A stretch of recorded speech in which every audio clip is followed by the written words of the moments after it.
Good evening. आप सभी का आपके YouTube channel study with Rahul पर स्वागत है।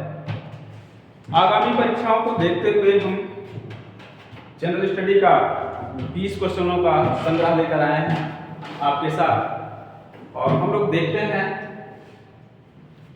कि रेलवे की परीक्षाएं NTPC रेलवे ग्रुप बी को देखते हुए हम लोगों ने ये निर्णय लिया है कि हम लोग टॉप 20 क्वेश्चंस रोजाना YouTube पर प्रैक्टिस करें।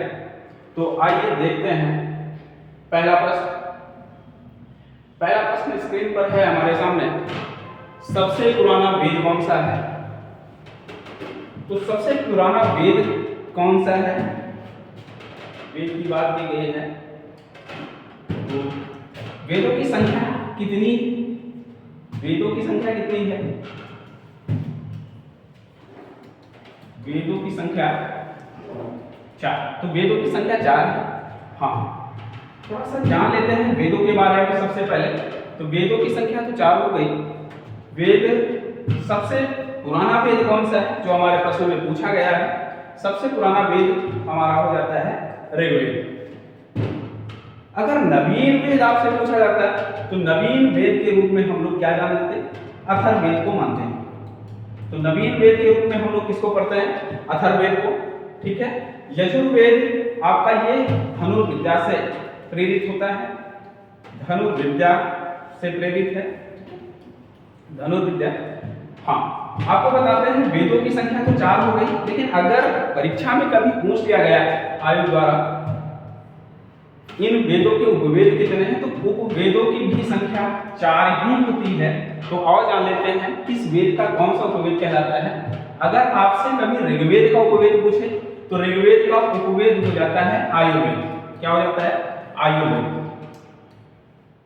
अगला ऑप्शन है यजुर्वेद। यजुर्वेद का उपवेद हो जाता है धनुर्वेद। धनुर्वेद। अगला ऑप्शन है हमारे सामने सामवेद। तो सामवेद का उपवेद हो जाता है गंधर्ववेद। गंधर्ववेद। गंधर्ववेद। ठीक है। अगला आपके सामने अथर्ववेद। तो अथर्ववेद का उपवेद हो जाएगा शिल्पवेद। क्या हो जाएगा भाई? शिल्पवेद। तो आगामी परीक्षाओं में वेद से अगर कोई भी प्रश्न बनता है तो पहली बात तो वेदों की संख्या 4, उपवेदों की संख्या 4, इसके बाद किस वेद का कौन सा उपवेद है, जैसे हमने आपके सामने बताया यजुर्वेद। यजुर्वेद का उपवेद होता है धनुर्वेद। ठीक है। ऋग्वेद का उपवेद होता है आयुर्वेद। सामवेद का उपवेद हो जाता है गंधर्ववेद, और अथर्ववेद का उपवेद हो जाएगा आपका शिल्पवेद। ठीक है। हाँ, और प्राचीन वेद के रूप में हम लोग जानेंगे ऋग्वेद को, और नवीन वेद के रूप में हम लोग जानेंगे अथर्ववेद। ठीक है। ये धनुर्विद्या से प्रेरित होता है यजुर्वेद।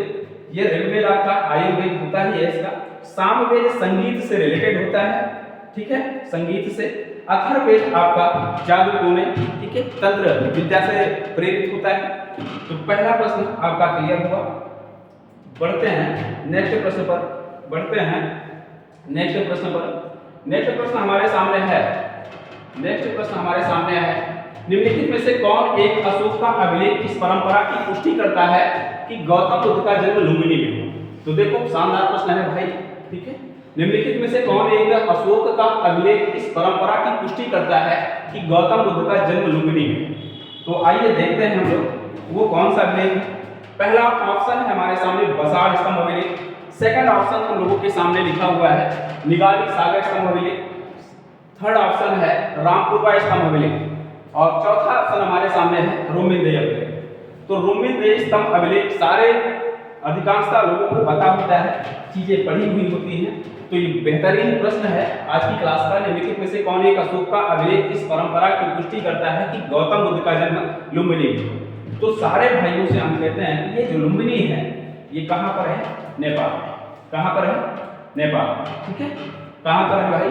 नेपाल में। और रोमिंदेय स्तंभ अभिलेख से ये जानकारी प्राप्त हुई थी। रोमिंदेय स्तंभ अभिलेख से ये जानकारी प्राप्त हुई थी कि महात्मा गौतम बुद्ध का जन्म लुम्बिनी में हुआ है। ठीक है। आइए देखते हैं नेक्स्ट प्रश्न। नेक्स्ट प्रश्न हमारा कहता है भाई नेक्स्ट प्रश्न हमारा कहता है चतुर्थ बौद्ध संगीत परिषद हुई थी। हाँ, ये बौद्ध परिषदों की बात इसने कर दी है, तो इसके अकॉर्डिंग अगर देखें भाई, सारे लोग ध्यान देते रहें, चतुर्थ बौद्ध संगीत परिषद, पहला ऑप्शन हमारे सामने है कनिष्क के शासनकाल में, अशोक के शासनकाल में, या हर्षवर्धन के शासनकाल में, या फिर मेनांडर के शासनकाल में। तो आइए देखते हैं। पहली बात तो हम ये जान लेते हैं कि बौद्ध संगीतियां हुई कितनी थी। तो बौद्ध संगीतियों की संख्या ओवरऑल 4 थी, ठीक है। 4 बौद्ध संगीतियां आयोजित की गई थी। तो प्रथम बौद्ध संगीति जो हुई थी भाई, वो हुई थी अजातशत्रु के शासनकाल में, अजातशत्रु के शासनकाल में, ठीक है। प्रथम बौद्ध संगीत अजातशत्रु के शासनकाल में कहाँ संपन्न हुई थी, क्या आप बता सकते हो?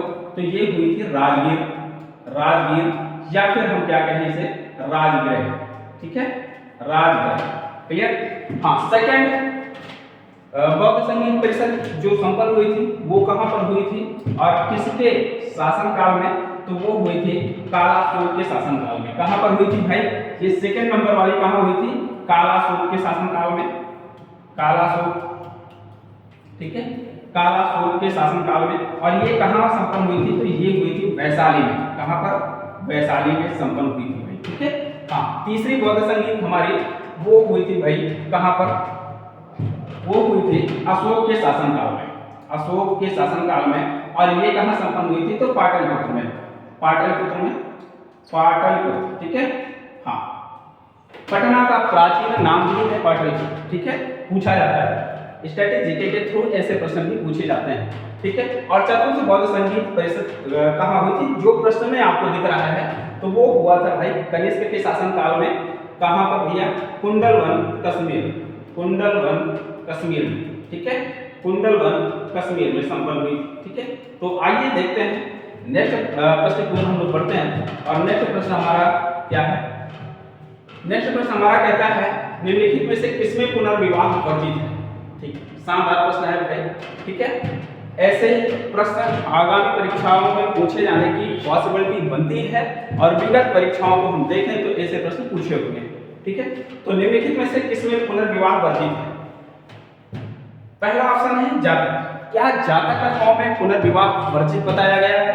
या फिर सेकंड ऑप्शन है मनुस्मृति। क्या मनुस्मृति में इसका विरोध किया गया, या याज्ञवल्क्य में, या फिर कौटिल्य द्वारा रचित अर्थशास्त्र में? तो इसका सही ऑप्शन हमारा क्या हो जाएगा? तो थोड़ा सा ध्यान दीजिएगा। निम्नलिखित में से किसमें पुनर्विवाह वर्जित है? पुनर्विवाह वर्जित होने का औचित्य ये होता है भाई, पुनर्विवाह वर्जित होने का औचित्य ये होता है कि अगर कोई स्त्री है और उसका पति मृत्यु को प्राप्त हो जाता है, इस स्थिति में इसके बाद स्त्री पुनर्विवाह नहीं कर सकती थी, ठीक है। तो ऐसी स्थिति मनुस्मृति में दर्शाई गई है। किसमें दर्शाई गई है? मनुस्मृति में। मनुस्मृति में महिलाओं के पुनर्विवाह पर प्रतिबंध लगाया गया, लेकिन पुरुषों के पुनर्विवाह पर कोई प्रतिबंध नहीं था। अगर ऐसे विधुर पुरुष जिनकी पत्नियां मर चुकी हैं, ठीक है, पत्नी एक्सपायर कर गई हैं, ऐसे पुरुषों को द्वितीय विवाह करने की छूट थी, लेकिन महिलाओं के साथ ऐसा नहीं था, ठीक है। तो इसका सही आंसर ऑप्शन बी बन जाएगा। निम्नलिखित में से किसमें पुनर्विवाह वर्जित है? तो आपका आंसर भाई मनुस्मृति पे जाएगा, ठीक है। ये मनुस्मृति से कई चीजें आप लोगों ने पढ़ रखी है। जैसे आप लोगों ने प्रश्न पढ़ा होगा, doctor Bhimrao Ambedkar, doctor B R Ambedkar ji ने मनुस्मृति को संसद में चलाने का काम किया, ठीक है। हाँ, देखते हैं नेक्स्ट प्रश्न, ठीक है। अब हम लोग देखते हैं भाई नेक्स्ट प्रश्न, और हमारा नेक्स्ट प्रश्न स्क्रीन पर आ चुका है, ठीक है। क्वेश्चन नंबर 5, किस अभिलेखों में ज्ञात होता है कि स्कंदगुप्त ने हूणों को पराजित किया, ठीक है। किस अभिलेख में ज्ञात होता है कि स्कंदगुप्त ने हूणों को पराजित किया था? ऑप्शन ए भीतरी स्तंभलेख, सेकंड ऑप्शन है इलाहाबाद स्तंभलेख, सी ऑप्शन है मंदसौर, और चौथा ऑप्शन आपके सामने है उदयगिर अभिलेख। तो इसका सही आंसर क्या है? थोड़ा सा ध्यान दीजिएगा। ये जो स्कंदगुप्त हैं, इन्होंने दिया हूणों को पराजित किया था, हूणों को पराजित किया था, ठीक है, इन्होंने हूणों को पराजित किया था, ठीक है भाई।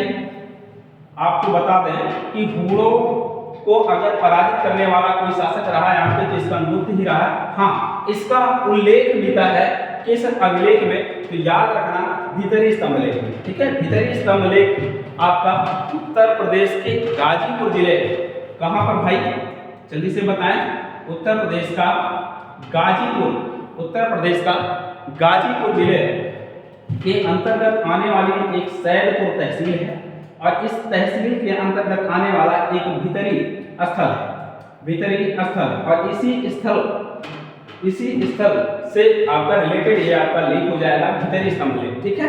तो इसका सही आंसर ऑप्शन ए के साथ जाएगा। आइए देखते हैं नेक्स्ट प्रश्न, और नेक्स्ट प्रश्न हमारा आ चुका है भाई स्क्रीन पे, ठीक है। क्वेश्चन नंबर 6, निम्नलिखित में से किस शासक ने दीवान ए अमीर को ही विभाग की स्थापना की थी? Which of the following rulers established the department of दीवान ए अमीर को ही, ठीक है। तो ऑप्शन ए आपके सामने है Balban, option B Alauddin Khilji, option C Muhammad bin Tughlaq, option D Firoz Shah Tughlaq, ठीक है। ये 4 ऑप्शन आपके सामने आ चुके हैं।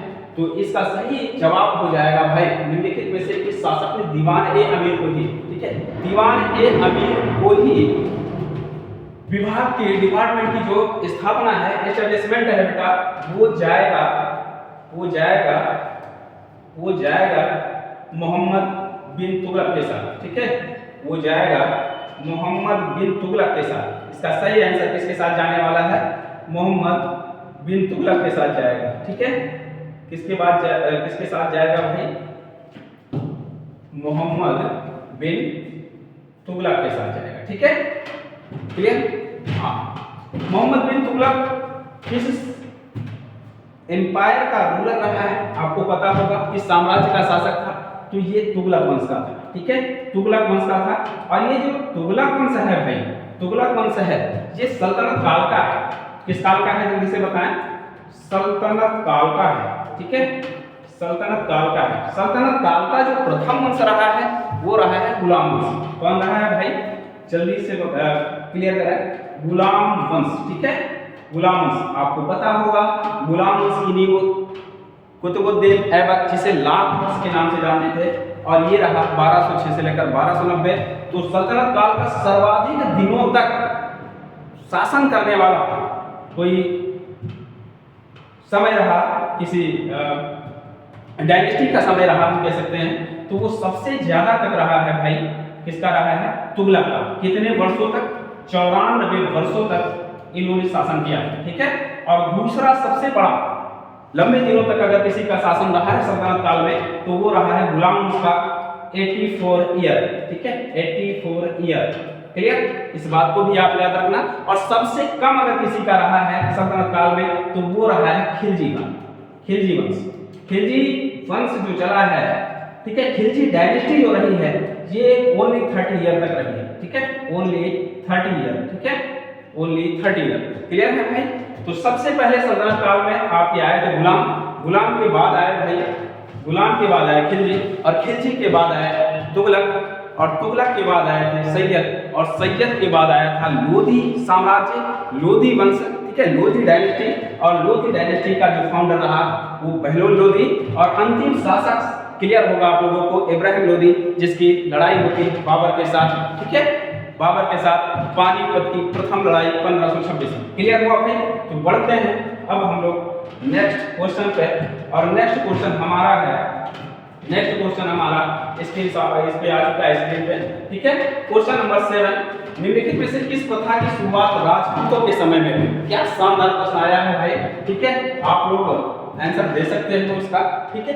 ऑप्शन ए क्या है? ऑप्शन ए आपके सामने है सती प्रथा, ठीक है, आपके सामने है सती प्रथा।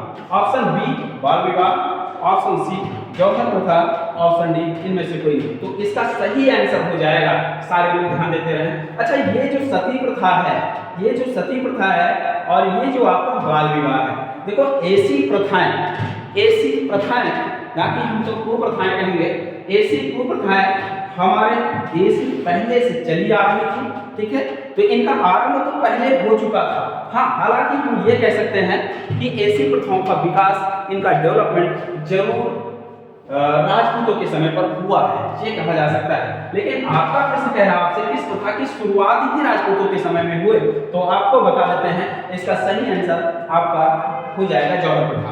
जौहर प्रथा एक ऐसी प्रथा है जिसमें राजपूताना स्त्रियां कहीं ना कहीं अपनी आबरू बचाने के लिए, ठीक है, चिता में अपने आप को समर्पित करने के लिए जो कदम उठाती हैं, वही यहाँ पर जौहर प्रथा हो जाता है। अगर किसी भी महारानी का पति अर्थात जो उस साम्राज्य का शासक रहा है, वो अगर युद्ध में वीरगति को प्राप्त होता है और वीरगति को प्राप्त होने के बाद अगर ये जानकारी उसकी वाइफ को होती तो वाइफ जो है अपने आप को अग्नि कुंड के हवाले कर देती है, ठीक है। ये जौहर प्रथा है ताकि वो किसी दूसरे ऐसे बुरी नीयत वाले लोगों के नजर तले ना पड़े, ऐसा कहने का मतलब मेरा ये है, ठीक है। तो ये सारी चीजें आप ध्यान रखें। तो एक शानदार प्रश्न है भाई, तो इसका सही आंसर यही हो जाएगा कि इस प्रथा की शुरुआत राजपूतों के समय में हुई, तो बेटा हो जाता है जौहर प्रथा। क्लियर? हाँ, आइए देखते हैं नेक्स्ट प्रश्न। और नेक्स्ट प्रश्न हमारा आपके सामने आ चुका है स्क्रीन पर, क्वेश्चन नंबर 8।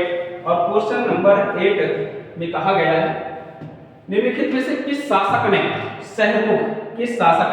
सहरुख नामक चांदी का सिक्का चलाया? ठीक है, बढ़िया प्रश्न है भाई, ठीक है। ऑप्शन ए अकबर, क्या अकबर ने चलाया था सहरुख नामक चांदी का सिक्का, या फिर बाबर, या फिर हुमायूं, या फिर शाहजहां? ठीक है, तो इसका करेक्ट आंसर आपका हो जाएगा बाबर हो जाएगा भाई, ठीक है। इसका करेक्ट आंसर क्या हो जाएगा?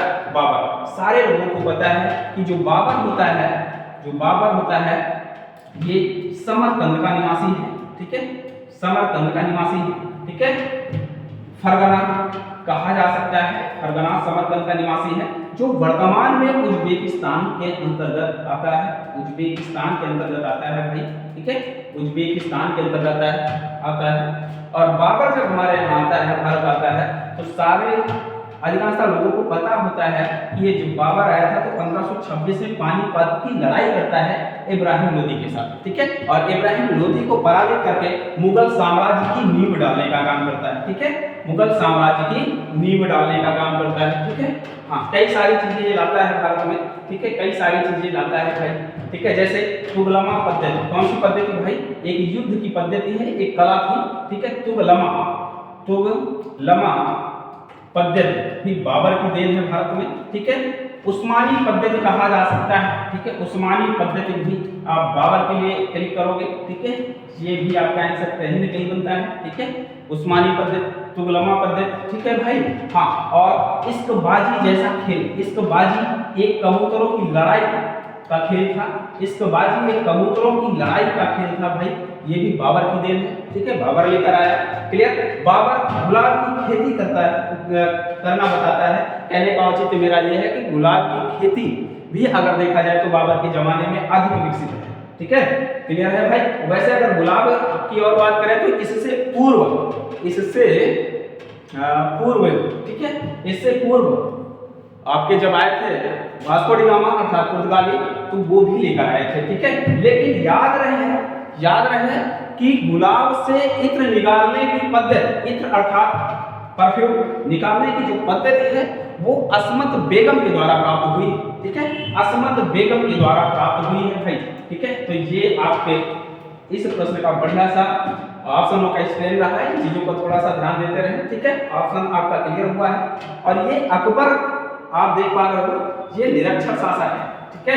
आपसे कभी न कभी पूछ लिया जाता है कि निरक्षर शासक कौन था, कौन मुगल शासक ऐसा जो निरक्षर रहा, तो वो अकबर रहा, ठीक है। और अकबर की ये आपको लड़ाई याद होगी भाई, कौन सी? 1556 की पानीपत की द्वितीय लड़ाई, ठीक है, वो अकबर और हेमू के मध्य। क्लियर है भाई? और ये ये हुमायूं भाई जो है ये आपको पता ही होगा, जब आपका कन्नौज का युद्ध होता है 1540, ठीक है, या फिर हम कह सकते हैं बेलग्राम के युद्ध, यहाँ से जान बचाकर शेरशाह सूरी से पराजित होता है और जान बचाकर भागता है। तो भागने के बाद आपको ये भी क्लियर है कि कहीं न कहीं गुरु अंगद के पास शरण भी मांगने गया था हुमायूं, ठीक है। तो क्वेश्चन ये भी बन जाता है आपसे कि सिख गुरु से हुमायूं ने शरण मांगी थी, ठीक है। तो गुरु अंगद रहे तो सिख धर्म के द्वितीय गुरु रहे, जिन्होंने गुरुमुखी लिपि का आविष्कार किया, जिन्होंने लंगर व्यवस्था को नियमित करने का काम किया, ठीक है। तो और ये आपका शाहजहां है जो ताजमहल के लिए आप जानते ही हो, ठीक है। क्लियर है भाई। ताजमहल आगरा में स्थित है, लेकिन दक्षिण भारत का ताज हम कह सकते हैं, कहते हैं रबिया उद दौरानी का मकबरा या फिर बीबी का मकबरा, जिसका निर्माण औरंगजेब ने करवाया है, ठीक है। दक्षिण भारत के फूहड़ भी कहा जाता है, ठीक है, बीबी के मकबरे को। क्लियर है भाई। और देखते हैं नेक्स्ट प्रश्न हमारा क्या है। तो नेक्स्ट प्रश्न हमारा आ चुका है भाई स्क्रीन पर, क्वेश्चन नंबर 9, ठीक है। क्वेश्चन नंबर 9, अकबर के शासनकाल की निम्नलिखित घटनाओं को काल क्रमानुसार व्यवस्थित कीजिए, ठीक है। हम लोग देखते हैं कि विगत परीक्षाओं को थोड़ा सा अगर हम लोग नजर डालें तो कहीं ना कहीं कूट लेखन टाइप का ये जो प्रश्न है खूब छप रहा है, बराबर छपता आ रहा है, चाहे वो आर एग्जाम हो, चाहे वो एनटीपीसी का एग्जाम मिलेगा आपको, ठीक है, रेलवे ग्रुप डी का, ठीक है। तो जनरल स्टडी बेहतरीन अंदाज में हमें तैयार करनी तो पड़ेगी भाई, ठीक है। अगला प्रश्न है 9, अकबर के शासनकाल की निम्नलिखित घटनाओं को कालक्रमानुसार व्यवस्थित कीजिए। पहला ऑप्शन है जजिया की समाप्ति, ठीक है। कौन सा है? जजिया की समाप्ति। और दूसरा है इबादत खाने का निर्माण, ठीक है। और तीसरा ऑप्शन है मजहर पर हस्ताक्षर, ठीक है, मजहर पर हस्ताक्षर। तो कौन सा बन जाएगा इसका सही? अच्छा सारे लोग बताओ भाई, जजिया की समाप्ति, जजिया की समाप्ति की अगर बात करें तो अकबर ने जजिया की समाप्ति कब की थी? क्या आप लोगों को पता है भाई? 1562। क्यों भाई? 1562। तो इसका कूट लेखन है, इसको सेट करना होगा भाई। हाँ, सबसे पहले कौन सा हो जाएगा, ठीक है, जजिया की समाप्ति 1562 हो जाएगा। अच्छा, मजहर पर हस्ताक्षर आपका हो जाएगा 1579 और हो जाएगा दीन इलाही धर्म अर्थात 1582, ठीक है। हाँ, 1 2 3 4, 1 2 3 4 ऑप्शन ए आपका करेक्ट ऑप्शन बनेगा। कौन सा बनेगा? ऑप्शन ए करेक्ट ऑप्शन इसका बनेगा, ठीक है। अकबर के शासनकाल की निम्नलिखित घटनाओं को क्रमानुसार व्यवस्थित कीजिए। तो ये सारे बढ़िया शानदार प्रश्न है, इनकी प्रैक्टिस आप करते रहिए लगातार, ठीक है। अगला प्रश्न हम देखते हैं, अगला प्रश्न हम लोग देखते हैं क्वेश्चन नंबर 10 हमारे सामने आ चुका है भाई। और ये हमसे क्या पूछ रहा है, देखो, निम्नलिखित घटनाओं पर विचार कीजिए और इन्हें काल क्रमानुसार व्यवस्थित कीजिए। पहला कूट है हमारे सामने कन्नौज का युद्ध, ठीक है। क्या आपको पता है? देखो, ये भी वैसा ही उसी डिट्टो प्रश्न आ चुका है एक प्रकार से, ठीक है, कन्नौज का युद्ध। अब ये कन्नौज का युद्ध 1540। देखो, ऐसे प्रश्न सॉल्व करने के लिए आपको कम से कम, कभी कभी अगर हमारी किस्मत अच्छी होती है तो 2 प्रश्न हमें आते होते हैं, 2 कूट क्लियर होते हैं तो हो जाता है। कभी कभी 1 कूट क्लियर होने पर भी हमारा ऐसा प्रश्न हो जाता है। और कभी कभी हम लोगों को पूरी जानकारी होनी चाहिए, तब जाके कहीं हम कूट क्लियर कर पाते हैं, ठीक है। तो पहला जैसे देखो कन्नौज का 1540। हाँ, अब सारे लोग ध्यान दो, चौसा का युद्ध क्या है, कब हुआ था बताओ भाई? 1539 में आप कह दो। ये आपका हो जाएगा तालीकोटा 1565। और खानवा हो जाएगा भाई, बैटल ऑफ खानवा, ये हो जाएगा 1527, ठीक है, 1527। तो कूट देख लेते हैं, सबसे पहला कौन सा आएगा भाई, ठीक है। इसमें इन्होंने आरोही और अवरोही नहीं बताया, इस वजह से हम ऑप्शन को मैच करके चेक कर लेंगे कि ये पूछना क्या चाह रहे हैं, ठीक है। तो सबसे पहले 1527 पे हम जाएंगे। 1527 अर्थात ऑप्शन नंबर कूट 3 आएगा, और सॉरी 4 आएगा।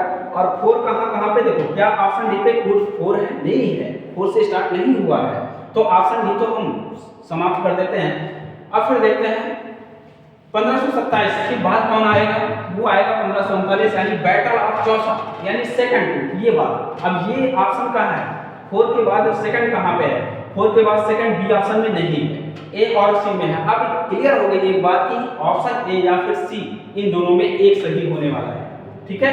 अब देखिए, ये भी हो चुका है आपका, ये भी हो चुका है, ये भी आपका हो चुका है भाई, इसके बाद बचा कौन सा, अब आएगा कूट फर्स्ट 1540, और कूट फर्स्ट में अगर देखें भाई 4 के बाद सेकंड, सेकंड के बाद फर्स्ट। अब सी ऑप्शन में तो सेकंड के बाद थर्ड है, सी नहीं होगा। अब क्लियर हो चुका है कौन सा ऑप्शन हमारा सही होगा, तो ऑप्शन नंबर ए सही है, इसका क्लियर है, करेक्ट आंसर। ठीक है, तो देखते हैं भाई नेक्स्ट प्रश्न पे हम लोग जाते हैं, और नेक्स्ट प्रश्न हमारा आ चुका है स्क्रीन पे।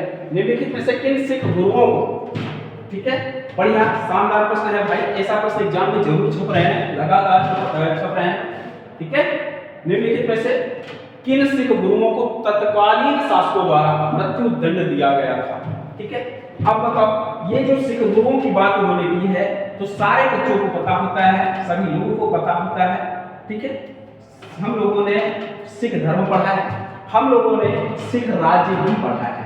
ठीक है, क्या पढ़ा है भाई, सिख धर्म और सिख राज्य। ठीक है, क्लियर है ये बात। अगर आपने सिख धर्म और सिख राज्य पढ़ लिया है ना भाई, ठीक है, आपने अगर सिख धर्म और सिख राज्य आपने पढ़ लिया है, आपने अगर सिख धर्म और सिख राज्य पढ़ लिया है भाई, तो देखो प्रश्न छपता है कि सिख धर्म की स्थापना किसने की, तो सिख धर्म की स्थापना के लिए आप किसको कहोगे, जो सिख धर्म का प्रथम गुरु रहा है गुरु नानक देव, जिनका टाइम पीरियड शायद आपको क्लियर ही होगा 1469 से लेकर 1538। ठीक है, ये इनका टाइम पीरियड रहा है गुरु नानक जी का। ठीक है, और जो सिख राज्य का फाउंडर है, सिख राज्य का संस्थापक है, वो कहलाते हैं बंदा बहादुर। बंदा बहादुर वो कहलाते हैं बंदा बहादुर। क्लियर है भाई, ये बंदा बहादुर कहीं ना कहीं जम्मू कश्मीर के राजौरी, पुंछ जिले के राजौरी नामक ग्राम का व्यक्ति होता है, जो दक्षिण भारत की यात्रा पे आया हुआ होता है। और इसकी भेंट, हाँ, ये बंदा बहादुर को जब भ्रमण कर रहा होता है इन दिनों माधवदास बैरागी के नाम से भी पुकारा गया था। ठीक है, तो याद रखना, बचपन का नाम लक्ष्मण देव होता है बंदा बहादुर का, फिर रास्ते में से बंदा माधवदास बैरागी के नाम से भी लोगों ने जाना, और आगे चलकर जब गोदावरी नदी के तट पर मुगलों से लोहा ले रहे होते हैं गुरु गोविंद सिंह जी, ठीक है, जिनकी हत्या आपको पता है, गुरु गोविंद सिंह की हत्या अजीम खान ने की थी, तो बंदा बहादुर उनसे दीक्षा लेता है, दीक्षित होता है, और दीक्षित होने के बाद गुरु गोविंद सिंह के द्वारा कहीं ना कहीं इसे बंदा बहादुर के नाम से पुकारा जाता है, और यही आगे चलकर सिख राज्य की स्थापना करता है। ठीक है, हाँ, ये सिख धर्म में अगर हम देखें तो सबसे पहला सिख आपके गुरु नानक देव रहे। गुरु नानक के बाद जल्दी से क्लियर करें सारे लोग, कौन इनके प्रिय शिष्य अंगद बने थे। क्लियर है भाई, कौन बने थे, अंगद बने थे, कि गुरुमुखी लिपि के आविष्कारक कहे जाते हैं अंगद जी। ठीक है, और इन्होंने लंगर व्यवस्था को नियमित करने का काम किया है भाई। ठीक है, एक बेहतरीन प्रश्न आपसे पूछा जाएगा एग्जाम में। ठीक है, अंगद के बाद अमरदास जी आए, तीसरे क्रम के रहे।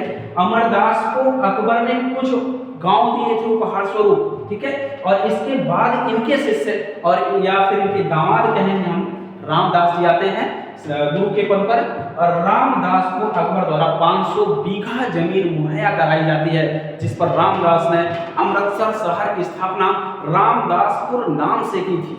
क्लियर है भाई।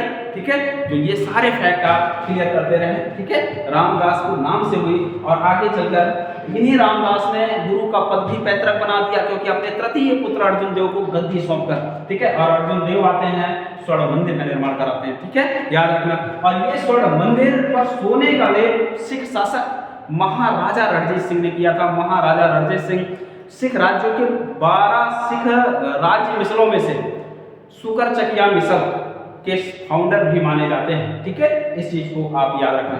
इन्हीं रणजीत सिंह के पास कोहिनूर भी आया था, जम्मू कश्मीर के एक शासक शाह शुजा से इन्होंने प्राप्त किया था, उसको पराजित करके। ठीक है, और इनके बाद से अंग्रेजों के बाद कोहिनूर हीरा जाएगा। ठीक है, क्लियर है। जो अंतिम शासक यहाँ पर होते हैं राजा दलीप सिंह। ठीक है, चलो इस बात को ध्यान देते हैं। फिर हम ये प्रश्न कर रहे हैं, सिख गुरुओं को तत्कालीन शासकों द्वारा मृत्यु दंड दिया गया था। अंगद को क्या, अंगद को किसी मुगल शासक के द्वारा या फिर किसी शासक के द्वारा मृत्यु दंड दिया गया? बिल्कुल नहीं दिया गया। ठीक है, हरगोविंद को दिया गया, बिल्कुल सही बात। सॉरी, किसको दिया गया? गुरु अर्जुन देव को दिया गया। अच्छा, अर्जुन देव को दिया गया था किसके द्वारा? जहांगीर के द्वारा, ठीक है, क्लियर है। और गुरु हरगोविंद को क्या?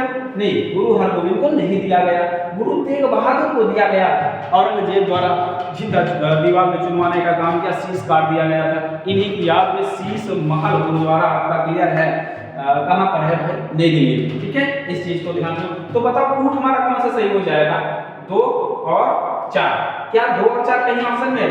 वाह क्या बात है भाई, ऑप्शन ए में ही हमें एक कूट मिल गया, ठीक है, क्लियर है भाई। अब नेक्स्ट प्रश्न पर हम लोग चलते हैं। हमारा नेक्स्ट प्रश्न कहता है क्वेश्चन नंबर 12। क्वेश्चन नंबर 12 पे हम लोग जाते हैं। देख रहे हैं भाई, निम्नलिखित में से किस गवर्नर जनरल ने भारत में दास प्रथा को समाप्त किया था? क्लियर है भाई, बताओ किस गवर्नर जनरल ने भारत में दास प्रथा को समाप्त किया था? ये दास प्रथा, बात जब दास प्रथा की आती है, ठीक है, दास प्रथा की बात आती है तो एक ऐसा गवर्नर जनरल हमारे यहाँ याद होगा, लॉर्ड एलन बरो। क्या नाम था भाई? ऑप्शन नंबर बी पे हमें दिख गया, लॉर्ड एलन बरो। लॉर्ड एलन बरो ने याद होगा 1843 में, क्योंकि जो लॉर्ड एलन बरो रहे ये गवर्नर जनरल के रूप में हमारे यहाँ 1842 से लेकर 1844 तक रहे, ठीक है, 1842 से लेकर 1844 तक रहे। और इन्होंने दास प्रथा का अंत 1843 में अध्याय 5 के तहत किया था, ठीक है, अध्याय 5 या फिर हम कह सकते हैं एक्ट कहते हो यहाँ पे, अधिनियम कहा जा सकता है, ठीक है, 5 के तहत किया था, ठीक है भाई, इस चीज को याद रखना।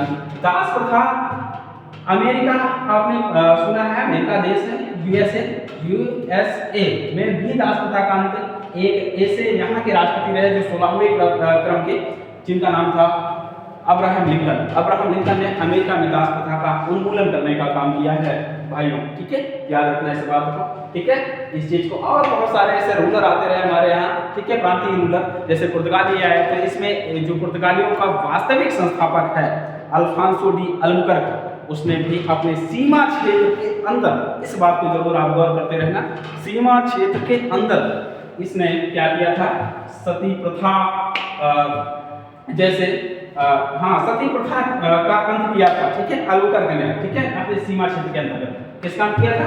सती प्रथा। लेकिन दास प्रथा का अंत किया एलन बरो को ही मानेंगे, ठीक है, क्लियर, आपका सही आंसर लॉर्ड एलन बरो, ठीक है। नेक्स्ट चलते हैं, ये कार्डवालिस वगैरह इनको आप जानते ही हो, ठीक है, कार्डवालिस सिविल सेवा, पुलिस सेवा का जन्मदाता कहा जाता है, भारत में जनक कहा जाता है भाई, ठीक है। विलियम बेंटिंग जी को आप जानते ही, लॉर्ड विलियम बेंटिंग ने किया था 1829 में सती प्रथा पर बैन, ठीक है, सती प्रथा पर बैन, अथक प्रयासों से राजा राम मोहन राय के, क्लियर है ना इस बात को, ठीक है। अगला ऑप्शन आप देख रहे हो, ये आ गया आपके सामने, सर जॉन सोर।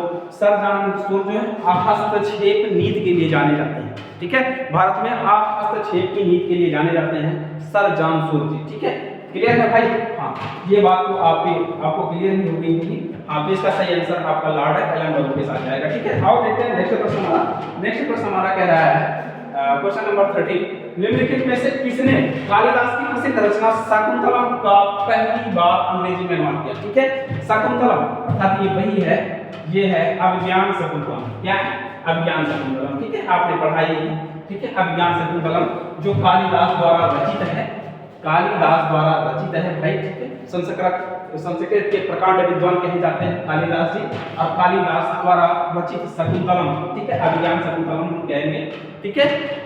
का पहली बार अंग्रेजी में अनुवाद किसने किया था? क्या चार्ल्स डिकेंस ने किया था, या फिर हेनरी कोलब्रुक ने किया, या फिर योहान वॉन गेटे ने किया, या फिर सर विलियम जोन्स ने किया?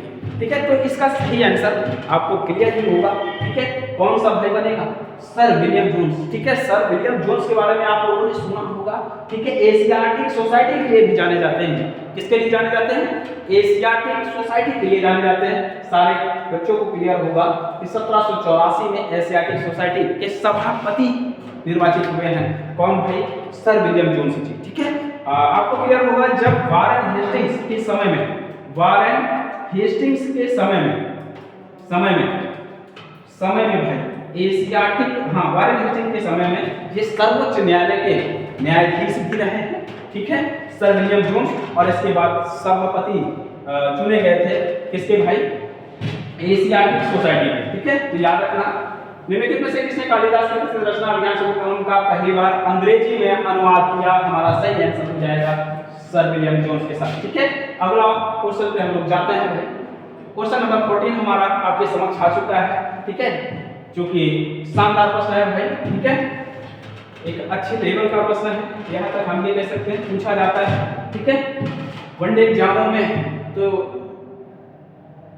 इसे अधिकांशतः पूछा जाता है। ठीक है, भारतीय राष्ट्रीय कांग्रेस का प्रथम अधिवेशन कहाँ हुआ था?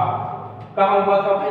क्या कलकत्ता में हुआ, या लाहौर में हुआ, या बम्बई में हुआ, या पुणे? ठीक है, अच्छा आप लोग जानते हो, आप लोग एक बात जरूर जानते हो कि भारतीय राष्ट्रीय कांग्रेस का प्रथम अधिवेशन भारतीय राष्ट्रीय, देखो हम कह सकते हैं जो कांग्रेस है, कांग्रेस की स्थापना ही भारतीय राष्ट्रीय संघ के नाम से हुई थी, जो एओ ह्यूम के द्वारा की गई थी।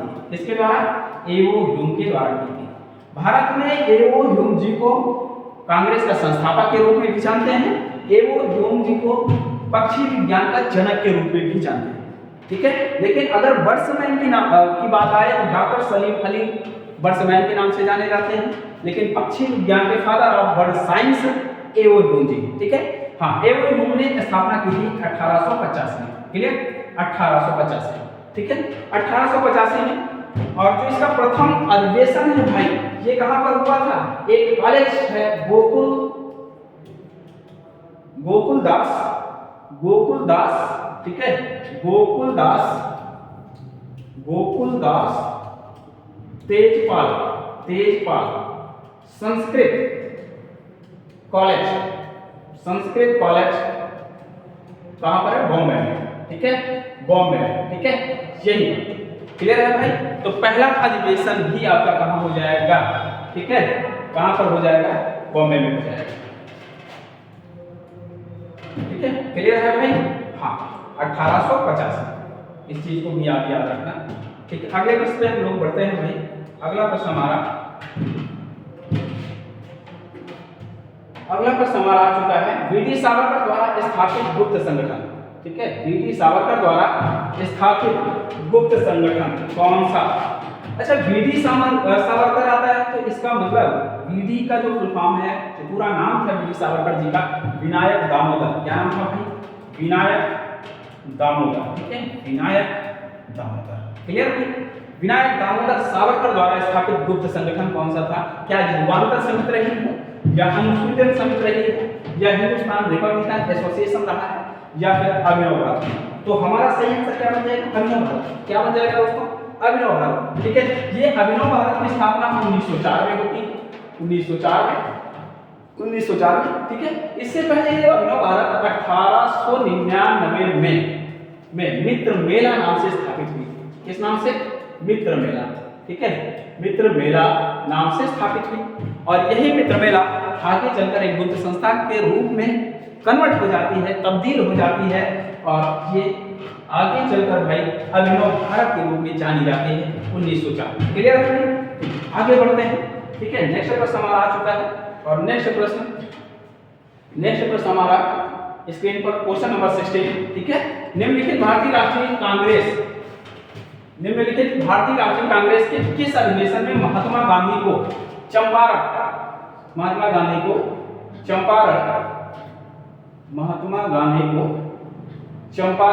के किसानों की समस्याओं से अवगत कराया? ठीक है, शानदार प्रश्न है भाई। ठीक है, चंपारण सत्याग्रह सभी लोगों को क्लियर होगा कब हुआ था? 1917 में। कब हुआ है चंपारण सत्याग्रह? 1917 में, जो गांधी जी के द्वारा कहीं न कहीं आपको क्लियर है चलाया गया था। और किसने? नील विद्रोह आप कह सकते हैं। ठीक है, नील की खेती के विरोध में। 3 कटिया पढ़ी होगी। ठीक है, तो चलो आगे बढ़ते हैं भाई, इस प्रश्न को देखते हैं। ठीक है, इसको ऑप्शन देखते हैं। तो महात्मा गांधी को चंपारण के किसानों की समस्याओं से अवगत कराया था। ऑप्शन ए बनारस अधिवेशन, option B Calcutta, option C Surat अधिवेशन 1907, ऑप्शन डी लखनऊ अधिवेशन 1916। तो देखो, ये बनारस अधिवेशन, कलकत्ता अधिवेशन 1906 नहीं, ये जो 1905 का बनारस अधिवेशन है, इसकी अध्यक्षता तो करते हैं गोपाल कृष्ण गोखले जी। ठीक है, आपको पता है यहाँ स्वदेशी अपनाओ। और ये कलकत्ता अधिवेशन 1906 आपको पता है दादा भाई नौरोजी। क्लियर है? इनकी अध्यक्षता में सम्मेलन होता है भाई, ठीक है। और 1906 में ही मुस्लिम लीग की स्थापना है, ठीक है, सलीमुल्लाह खां और आगा खां के नेतृत्व में। सूरत अधिवेशन 1907, इसकी अध्यक्षता राज बिहारी घोष जी करते हैं।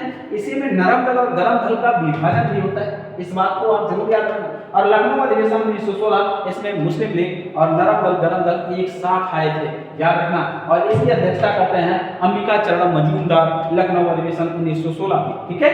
अब ये जो लखनऊ अधिवेशन 1916 है, ठीक है, इसी में मुलाकात होती है महात्मा गांधी जी की राजकुमार शुक्ल के नाम से, राजकुमार शुक्ल जी से, ठीक है। जब राजकुमार शुक्ल जी से इनकी मुलाकात होती है तो राजकुमार शुक्ल जी आमंत्रित करते हैं, ठीक है, चंपारण के लिए।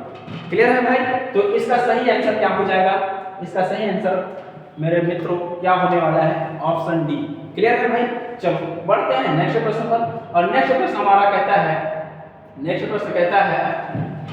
प्रश्न हमारा कहता है भाई, इस चीज को आप ध्यान दो। महात्मा गांधी द्वारा नमक आंदोलन 1930 कब? 1930 में चलाया गया था। देखो ये कूट का है, बढ़िया शानदार प्रश्न है भाई। ऐसे प्रश्न आरओ एग्जाम में तो भरमार है, हम कह सकते हैं पूरी तरह से पूछे जा रहे हैं, ठीक है। आपका यूपी ट्रिपल तो पूरी तरह से इन पर मंत्रमुग्ध होता है, पूछे ही जाते हैं। कथन ए, महात्मा गांधी द्वारा नमक आंदोलन वर्ष 1930 में चलाया गया। क्या ये बात सही है कि नमक आंदोलन 1930 में? बिल्कुल सही बात है, क्योंकि आपको पता है कि सविनय अवज्ञा आंदोलन के प्रतीक के रूप में 6 अप्रैल 1930 में गांधी जी द्वारा कहीं न कहीं ये नमक आंदोलन की शुरुआत की जा रही है, ठीक है। तो ये ऑप्शन तो हमारा भाई सही है, ठीक है, ये कथन तो सही है। कथन बी को हम देखते हैं। कथन बी, महात्मा गांधी का उद्देश्य था कि गरीबों को नमक मुफ्त उपलब्ध हो। क्या बात है भाई, क्या नमक मुफ्त की चाहत ने कहीं ना कहीं गांधी को मजबूर किया 6 अप्रैल 1930 में नमक आंदोलन के लिए, ठीक है। तो ऐसा तो नहीं था, इन्होंने नमक मुफ्त की मांग नहीं की। गांधी जी ने, आपको पता है कि सविनय अवज्ञा आंदोलन, उस उपरांत आपको पता है कि गवर्नर कौन होता है? वायसराय कह सकते हैं, क्योंकि कौन था? इरविन, ठीक है, लॉर्ड इरविन। और इरविन से 11 सूत्री मांगे गांधी जी ने प्रस्तुत की थी इरविन के समक्ष, ठीक है। और उसमें नमक पर एकाधिकार समाप्त करने की बात की थी, ठीक है। नमक पर अतिरिक्त कर हटाए जाने की बात कही गई, एकाधिकार समाप्त करने की बात कही गई, ठीक है। तो ये बात तो नहीं थी कि भाई महात्मा गांधी के उद्देश्य था कि गरीबों को नमक मुफ्त उपलब्ध, नहीं, ये आपका गलत है, ये आपका गलत ऑप्शन है भाई, पूरी तरह से गलत है, कथन भी गलत है। तो अब देख पा रहे हैं, हाँ, कथन ए सही हुआ, कथन बी गलत मेरे अकॉर्डिंग, है ना, ठीक है। तो अब ये बताइएगा, क्या इसमें एक्सप्लेन की जरूरत है, एक्सप्लेन देखने की जरूरत है कि ये इसकी व्याख्या करता है कि नहीं करता? तो भाई वो इसकी अब कोई जरूरत नहीं रही। क्यों? एक्सप्लेन की जरूरत तब पड़ती है, व्याख्या की जरूरत तब पड़ती है जब दोनों ऑप्शन हमारे सही होते, ठीक है। देखो अब यहाँ पर ए और आर दोनों सही और आर ए की सही व्याख्या करता है, ऐसा कोई मामला नहीं है। जहाँ पर व्याख्या शब्द लिखा है, हमें कोई इससे मतलब नहीं, एक्सप्लेनेशन का कोई औचित्य नहीं बचने वाला, ठीक है। क्लियर है? ठीक है ना, क्लियर है भाई? हाँ, फिर देखते हैं, ए और आर दोनों सही हैं, परंतु आर ए की सही व्याख्या नहीं करता, ठीक है। और फिर कह रहा है ए सही, अच्छा, ए और बी, अच्छा हाँ, थोड़ा सा ध्यान देना, स्टेटमेंट ए लिखा है और स्टेटमेंट बी लिखा है, यहाँ पर आर लिख दिया है, गलती से प्रिंट हुआ है भाई, ये गलती है भाई, ये टाइपिस्ट की गलती है, ठीक है, कोई बात नहीं, चल जाएगा, इतना समझदार हो, ठीक है। ए और ये यहाँ पर बी हो जाएगा। तो भाई देखना, ऑप्शन बी कह रहा है ए और बी दोनों सही, परंतु आर ए की सही व्याख्या नहीं करता, बिल्कुल गलत है, क्योंकि हमने कहा व्याख्या की तो कोई आवश्यकता बची ही नहीं। ऑप्शन सी कहता है ए सही परंतु बी गलत। हाँ, मैच गया, मैच कर गया भाई, ए सही है बी गलत है, बिल्कुल सही, ठीक है। तो ऑप्शन सी हमारा सही है, A is correct but R is wrong, ठीक है। इसका सही ऑप्शन सी बन जाएगा, ठीक है। चलते हैं नेक्स्ट प्रश्न पर। और नेक्स्ट प्रश्न हमारा आ चुका है हमारे सामने, निम्नलिखित में से किसने भारत सरकार अधिनियम 1935 को गुलामी का अधिकार पत्र कहा है, ठीक है। तो भारत सरकार अधिनियम 1935 को गुलामी का अधिकार पत्र किसने कहा था भाई, जल्दी से बताओ। ठीक है, who among the following called the Government of India Act 1935 as a charter of slavery. ठीक है, ऑप्शन ए हमारे सामने Jawaharlal Nehru, option B Mohammad Ali Jinnah M Jinnah, option C doctor Rajendra Prasad, option D Maulana Abul Kalam Azad. ठीक है, तो बताओ इसका सही आंसर हो जाएगा। तो इसका सही आंसर हो जाएगा मेरे प्यारे मित्रों, क्या हो जाएगा भाई, इसका सही आंसर क्या हो जाएगा, हो जाएगा ऑप्शन ए। क्या होगा भाई, ऑप्शन ए। ठीक है, जवाहरलाल नेहरू। क्लियर है भाई, ठीक है। हाँ, पढ़ते हैं नेक्स्ट प्रश्न पर। और नेक्स्ट प्रश्न हमारे सामने आ चुका है भाई। ठीक है, क्वेश्चन नंबर 19। ठीक है, मैंने टॉप 20 का वादा किया है आपसे कि टॉप 20 क्वेश्चन रोजाना आपके लिए मैं लाता रहूंगा। ठीक है, ताकि आपकी परीक्षा में कोई भी व्यवधान ना आने पाए। ठीक है, क्वेश्चन नंबर 19, निम्नलिखित घटनाओं पर विचार कीजिए और इन्हें काल क्रमानुसार व्यवस्थित कीजिए।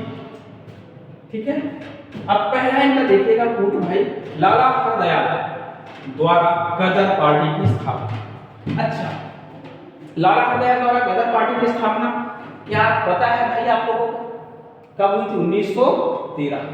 ठीक है, गोपाल कृष्ण गोखले द्वारा सर्वेंट ऑफ इंडिया सोसाइटी की स्थापना। ठीक है, हाँ, और फिर हिक्की का Bengal gazette, very good, Hicky का बंगाल गजट कब है, 1780। ठीक है, और विलियम जोन्स का कब है भाई, बंगाल एशियाटिक सोसाइटी, 1784। अभी एक प्रश्न में विलियम जोन्स मिल चुके थे जब अभिज्ञान शकुंतलम का अंग्रेजी ट्रांसलेट की बात हुई थी। ठीक है, हाँ, गोपाल कृष्ण गोखले द्वारा सर्वेंट ऑफ इंडिया, ये आपका 1905 है। ठीक है, अब देख लेते हैं भाई कौन सा सही बनेगा, कौन सा सही बनेगा भाई, 1780। तो सबसे पहले तो ऑप्शन में थर्ड आएगा। ठीक है, क्यों, 1780, 84, 1905, 1913। ठीक है, तो 1780 पहले आएगा और ये थर्ड ऑप्शन, कूट कौन सा है, थर्ड। देखो, क्या सी ऑप्शन में थर्ड से शुरुआत की गई, नहीं। क्या ए ऑप्शन में है, नहीं भाई। ठीक है, बी और डी में तो ए क्लियर हो चुका है, एक होना है। 50% पे हम लोग पहुंच चुके हैं। ठीक है, अब 50% पर आगे बढ़ जाएंगे और 100% के साथ हमारा क्वेश्चन क्लियर होने वाला है भाई। ठीक है, अगला फिर कौन सा आएगा, 1784। 1784 किस पर जाएगा, फोर्थ, यानी फोर्थ रूट। ठीक है, थर्ड के बाद फोर आना है। हाँ, बी ऑप्शन में भी देखो, थर्ड के बाद फोर है, थर्ड के बाद फोर, कहानी तो भी और आगे बढ़ने हैं। ठीक है, तो कहानी तो आगे बढ़ गई। ठीक है, और लास्ट में सबसे कौन आने वाला है, 1913, यानी कि ए, फर्स्ट। क्लियर, कौन आएगा भाई, फर्स्ट। तो लास्ट में फर्स्ट कौन है, बी। क्लियर, ये आपका नहीं हो पाएगा। ठीक है ना, तो क्लियर हो चुका है ऑप्शन नंबर बी। क्लियर, यहां तक कोई डाउट आप लोगों को। ठीक है, बढ़िया शानदार प्रैक्टिस करते रहिएगा। ठीक है, हाँ, अगला क्वेश्चन आ गया है आज का लास्ट प्रश्न है हम लोगों का इस संग्रह का, इस सीरीज का। ठीक है, 20 क्वेश्चन नंबर है 1809 में राजा राम मोहन राय ने अपनी प्रसिद्ध पुस्तक गिफ्ट टू मोनोथिस्ट निम्नलिखित में से किस भाषा में लिखा है। ठीक है, बढ़िया प्रश्न है, शानदार प्रश्न है। ठीक है, आपको क्लियर है, आपको क्लियर है भाई कि राजा राम मोहन राय 1828 में तो ब्रह्म समाज की स्थापना के लिए भी जाने जाते हैं। 1829 में इनके अथक प्रयासों से कहीं ना कहीं लॉर्ड विलियम बेंटिक जी ने सती प्रथा पर रोक लगाने का काम किया। ठीक है, एक बेहतर काम रहा। ठीक है, इसके बाद 1809 ईस्वी में राजा राम मोहन राय ने अपनी प्रसिद्ध पुस्तक गिफ्ट टू मोनोथिस्ट निम्नलिखित में से किस भाषा में लिखा था। तो इसका करेक्ट ऑप्शन क्या होगा, क्या अंग्रेजी में लिखा था, नहीं, क्योंकि आपने एक बात जरूर पढ़ रखी है कि ये जो गिफ्ट टू मोनोथिस्ट है ये फारसी भाषा में, किस भाषा में, फारसी भाषा में राजा राम मोहन राय ने तुहफात, किस नाम से भाई, तुहफात उल मुवाहिदीन, किस नाम से, तुहफात उल मुवाहिदीन, तुहफात उल मुवाहिदीन नाम से लिखा था। ठीक है, तो इसका सही आंसर हो जाएगा, इसका सही आंसर हो जाएगा इस प्रश्न का भाई फारसी। क्या हो जाएगा, फारसी। ठीक है, क्लियर है। तो ये रहे आपके समक्ष, ठीक है, टॉप 20 क्वेश्चन जो पूरी तरह से मददगार साबित होने वाले हैं आगामी परीक्षाओं में, जैसे रेलवे। ठीक है, रेलवे कैटेगरी से रेलवे ग्रुप डी, आरओ की एग्जाम डेट आ चुकी है, आरओ की एग्जाम डेट आ चुकी है, ठीक है। इसमें भी पूछे जाने हैं भाई, ठीक है। वहां भी आपका मददगार साबित होगा। और वनडे एग्जाम कोई भी आपका एक दिवसीय परीक्षा है, उसके लिए जनरल स्टडी का बेहतर प्लेटफॉर्म आपके सामने आ चुका है। Study with Rahul, study with Rahul, study with Rahul जो आपको दिख रहा है भाई, ठीक है। इस पर टॉप 20 क्वेश्चन का रोजाना आपके लिए सीरीज लाई जाएगी, ठीक है। जनरल स्टडी टॉप 20 क्वेश्चन जो थंबनेल में आपको नजर आ रहा है, प्रैक्टिस सेट 1 आज हमारा कंप्लीट हुआ है for railway group D, NTPC, UPP, UPSI, ठीक है। और समस्त एक दिवसीय परीक्षाओं के लिए, ठीक है। क्लियर है भाई? हाँ, आप पढ़ पा रहे होंगे। हाँ, आप लोगों से एक अपील है, रिक्वेस्ट है कि चैनल को सब्सक्राइब करें, लाइक करें, ठीक है। शेयर करना ना भूलें, सब्सक्राइब करना ना भूलें, ताकि ऐसा टॉप 20 क्वेश्चन आपको हम रोजाना लाते रहें, आप हमारा मनोबल बना रहे, ठीक है। धन्यवाद।